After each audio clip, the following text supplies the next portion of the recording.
Hadir. Al-Muhajir Sahibu. Hadir. Al-Fitolite. Hadir. Kemarin Al-Fito sakit? Sakit. Ya.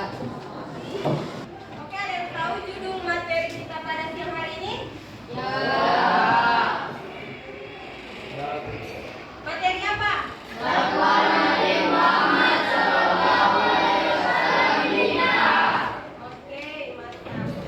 Jadi sebelum kita belajar, siapa yang memimpin doa? Siapa tadi yang memimpin doa? Yang mana? Ayo. Silakan.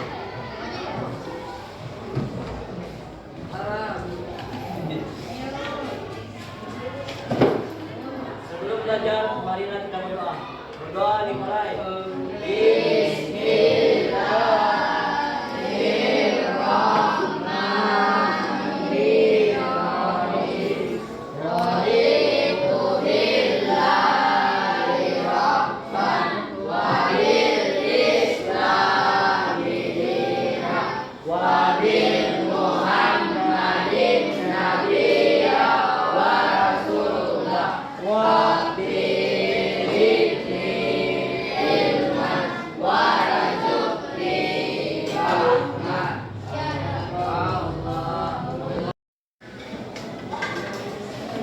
Oke, jadi tujuan yang dicapai dalam pembelajaran kita pada siang hari ini yang pertama, peserta didik mampu memahami perjuangan dan kesabaran Nabi Muhammad SAW.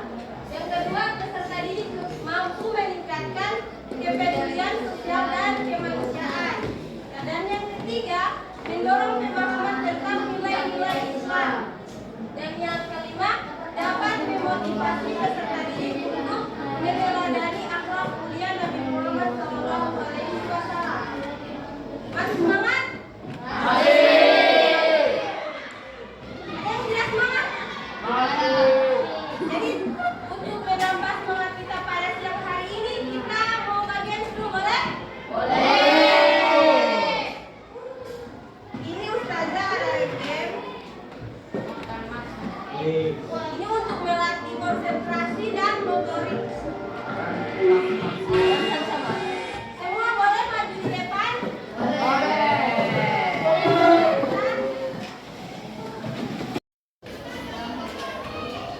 Sudah? Siap? Oke, kita ikuti gerakan yang di depan ya.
kehidupan masyarakat sebelum kedatangan Islam itu dikenal dengan kehidupan jahiliyah.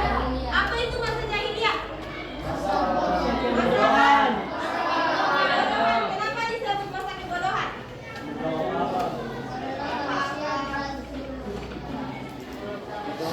Karena masyarakat mereka pada saat itu masih dalam masa kebodohan. Pada saat itu masyarakat mereka masih menyembah berhala, meminum khamar, dan berjudi. Dan masyarakat mereka awalnya menyembah Allah Subhanahu wa taala. Ajaran ini dibawa oleh Nabi Ibrahim alaihissalam dan Nabi Ismail alaihissalam. Kemudian setelah Amr bin Luhai, pemimpin Bani Khuza'ah membawa berhala Hubal ke Mekah. Nah, pada saat itu masyarakat Mekah menjadi penyembah berhala.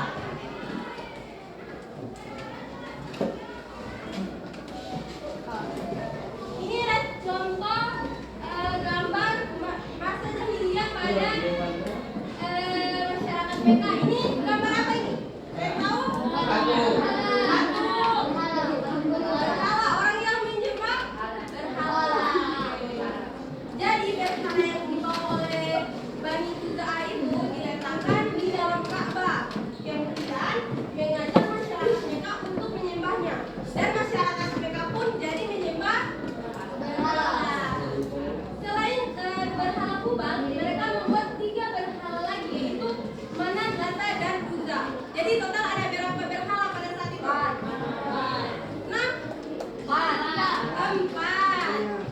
Namun seiring berjalannya waktu, berhala-berhala itu semakin bertambah banyak dan setiap rumah-rumah itu hampir semua ada berhala. Oke, yang kedua ada gambar apa? Perang. Iya, orang perang. Nah, pada masa itu kehidupan antar kabilah di Mekah sering diwarnai peperangan. Jadi di kota-kota Mekah itu sering berperang begitu. Mereka merebutkan daerah kekuasaan dan wilayah perdagangan. Gambar selanjutnya adalah gambar apa ini? Orang yang berfoya-foya. Jadi masyarakat Mekah itu senang berfoya-foya, berjudi dan minum khamar. Mereka beranggapan bahwa berjudi, meminum khamar dan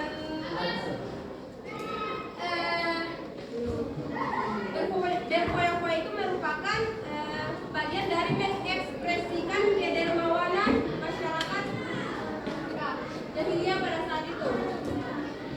Kalau ada contoh sekarang mungkin untuk mendeskripsikan teman kekayaan bagaimana? Pakai emas, kan? Terus HP iPhone, terus beli mobil mungkin motor pengeluaran terbaru. Nah, beda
sedikit. Jadi mereka belum mempunyai kekuatan untuk muncul di tengah-tengah masyarakat Quraisy dan penyembah berhala. Dan selanjutnya setelah berdakwah dengan cara sembunyi-sembunyi selama 3 tahun, selanjutnya beliau berdakwah dengan cara terang-terangan selama 6 tahun. Jadi langkah pertama yang dilakukan untuk berdakwah secara terang-terangan ini yaitu mengundang keturunan Ali bin Abi Thalib untuk melakukan dakwah. Dan yang ketiga, berdakwah dengan cara berdiri kabilah-kabilah besar di Mekah hingga ke Habasyah dan Taif selama 3 tahun. Jadi langkah ketiga ini beliau Nabi Muhammad SAW itu pergi ke kota-kota besar di Mekah untuk melakukan dakwah. Sampai sini ada pertanyaan? Selanjutnya ada isi dakwah Nabi Muhammad SAW periode Mekah. Yang pertama apa itu? Yang kedua?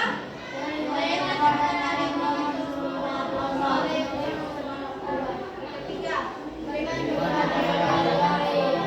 Selanjutnya ada ajaran-ajaran akhlak, mengajak manusia selalu berbuat baik dan mau meninggalkan perbuatan dosa. Mengajak manusia agar hidup saling mengasihi, menyayangi serta tolong menolong antar.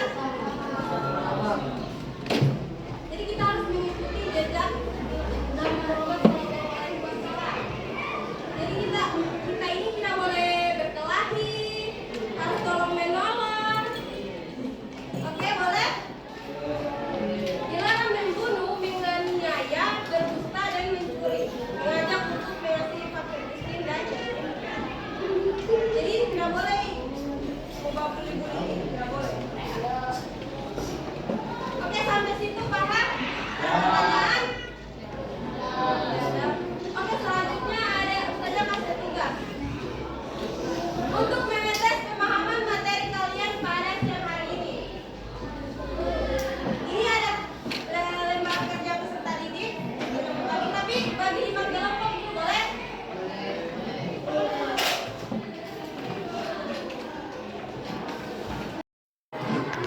Jadi untuk membagi kelompok itu dari 1 sampai 4. Oke, mulai dari sini. 1, 2, 3, 4, 1, 2, 3, 4. Ingat nomor. 1, 2, 3, 1, 2, 3, 4, 2, 1. Oke, mana 1? Kelompok 1. tangan tinggi-tinggi. 1. Oke, kumpul di sini. Semua kelompok tertentu? Ya. Oke, ini ada soal. Nanti mana ketua kelompok? Ketua kelompok. Diambil soalnya. Kelompok 1. Kelompok 2.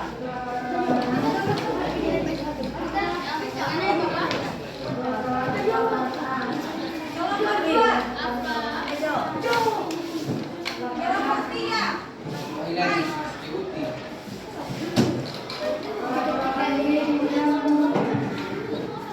Lihat di situ ada tuliskan di situ ada kelompok kan? Coba lihat di lembaran. Di situ ada kelompok, nama kelompok. Jadi itu nama kelompok tulis, nama-nama kelompok tuliskan ke nama-nama anggota kelompok. Paham? Paham. Nah, ada pertanyaan? Tidak ada?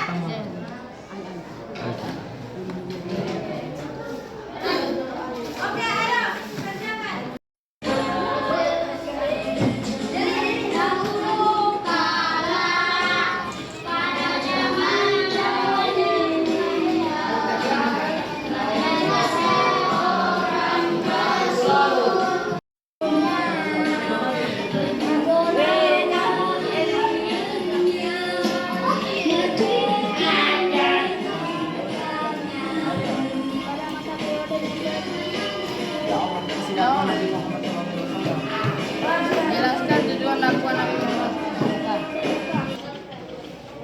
Jadi masing-masing kelompok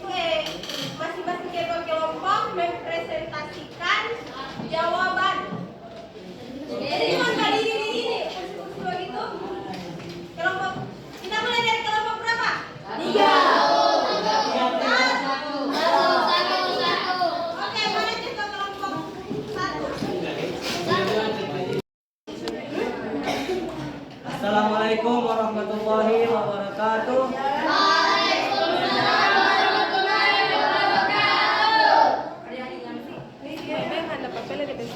Saya Al-Fatih ingin mempresentasikan Dari kelompok berapa? dari kelompok 1 perwakilan dari kelompok 1.